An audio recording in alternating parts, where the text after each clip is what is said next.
On August 11, 1965, in the Los Angeles Watts area, a 21-year-old black man, Marquette Frye, was arrested for drunk driving.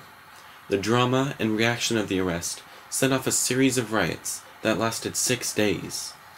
The riots caused $40 million in property damages, 4,000 arrests, 1,000 injuries, and 34 deaths. The Watts neighborhood in 1965 was comprised of mostly African Americans. In the 1960s, America was a highly racist society. Segregation was everywhere, and because of this, Watts was one of the most horrible places to live in Los Angeles. The housing was subadequate, and the people were starving on the streets. The black citizens in Watts were tired of the hate that had been shown to them over decades, and they were anxious for change. Marquette Frye was intoxicated while driving with his brother Ronald in Watts. When Marquette was pulled over just a few streets from their house, Ronald ran to get his mother. The mother returned and saw her son Marquette being forcibly arrested. As soon as she saw this, she fought with officers violently until an officer struck Marquette on the head. Afterwards, all 3 Fryes were arrested. While this had been going on, a huge crowd made of hundreds of people had gathered to see what was going on. Many people were angered by what they saw, and rumors quickly spread through the black community of Watts.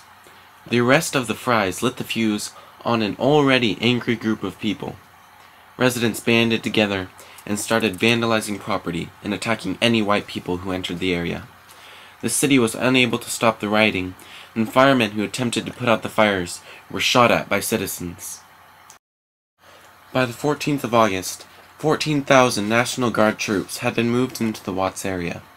A curfew was set, and the riots were finally being stopped. Martin Luther King Jr. had arrived on the 17th, and by that time, the riots were mostly over. Martin Luther King was quick to denounce all the riots and everything that had happened, but he also brought up that there was a reason that all this violence had happened. The living conditions that thousands of Negroes had in Watts area was very insufficient. The Negroes practically lived in ghettos, with terrible housing and a terrible economy. Watts was completely segregated from the rest of white Los Angeles, and the Negroes wanted to be heard. In 1967, Martin Luther King gave a speech called "The Other America" at Stanford University.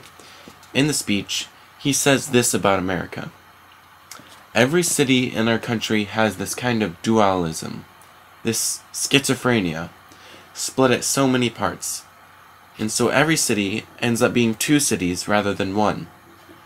He explains that there is one side to America that is beautiful and prosperous. It represents everything America is meant to be.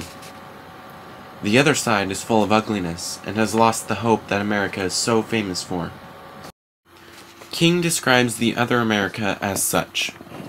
In this other America, thousands and thousands of people, men in particular, walk the streets in search of jobs that do not exist. In this other America, millions of people are forced to live in vermin-filled, distressing house conditions where they do not have the privilege of having wall-to-wall carpeting, but all too often, they end up with wall-to-wall rats and roaches. Martin Luther King urges that America listens to what it needs to hear, that it has failed to meet the promises of freedom and justice for all.